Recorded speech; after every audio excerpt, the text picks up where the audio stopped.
Hello, I am the political dunce, and I wish to speak with the members of the Republican Party. No, not those Republicans.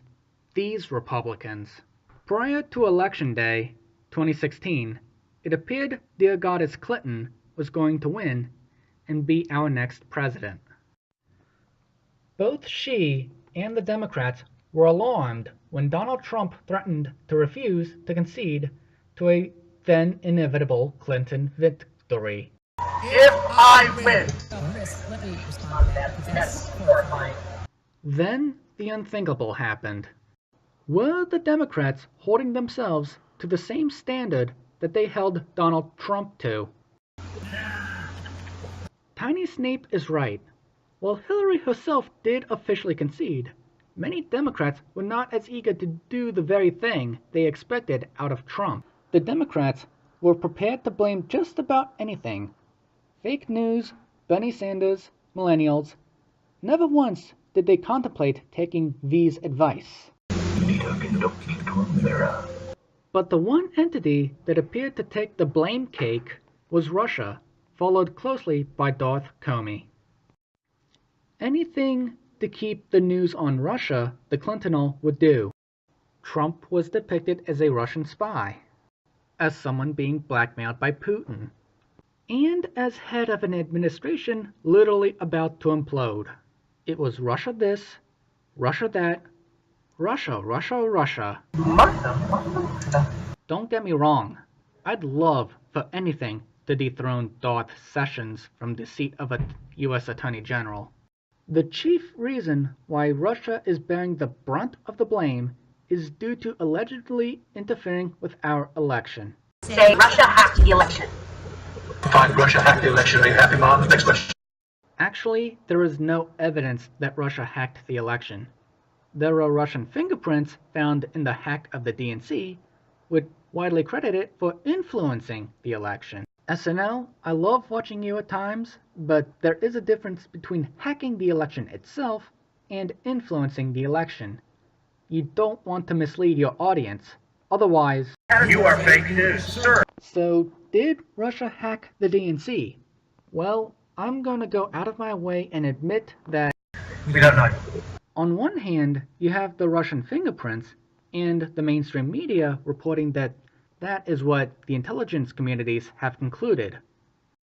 On the other hand, the mainstream media, being in bed with the Democratic Party, with the exception of Fox News and a few other outlets, would have a vested interest in promoting this story, holding themselves to a lower standard than they held Donald Trump, I might add. They also proclaimed the now widely debunked conclusion that Saddam Hussein had weapons of mass destruction. If the IC was wrong before, who's to say they can't be wrong again? Also, if Russia really did hack the DNC, wouldn't they have been competent enough not to leave a trace? Darth Comey admitted as much when talking about the server of Dear Goddess Clinton. We did not find direct evidence that Secretary Clinton's personal email domain, in its various configurations since 2009, was hacked successfully. Given the nature of the system and of the actors potentially involved, we assess we would be unlikely to see such direct evidence. We do assess that hostile actors gained access to the private commercial email accounts of people with whom Secretary Clinton was in regular contact from her personal account. We also assess that Secretary Clinton's use of a personal email domain was both known by a large number of people and readily apparent. Finally, the recent Wikileaks dump regarding Vault 7 and the CIA's hacking tools reveals technologies procured from other nation-states, including Russia. So now the door is open to the possibility that the CIA hacked the DNC. Possible, though I'll admit that it is unlikely that the CIA is the culprit. But if the CIA had the ability to mimic Russian cyber attacks, who's to say that other actors throughout the world couldn't do the same? And if a girl from District 12, of all places, can defy the Capitol and walk away unharmed, what is to prevent them from doing the same? The DNC, ominously, would not allow the all-powerful FBI to examine their server.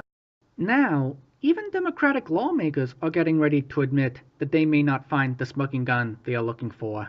It would be wise for the Republican Party to back off on what may turn out to be the Democrats' answer to the Benghazi hearings. No, not those Republicans. These Republicans.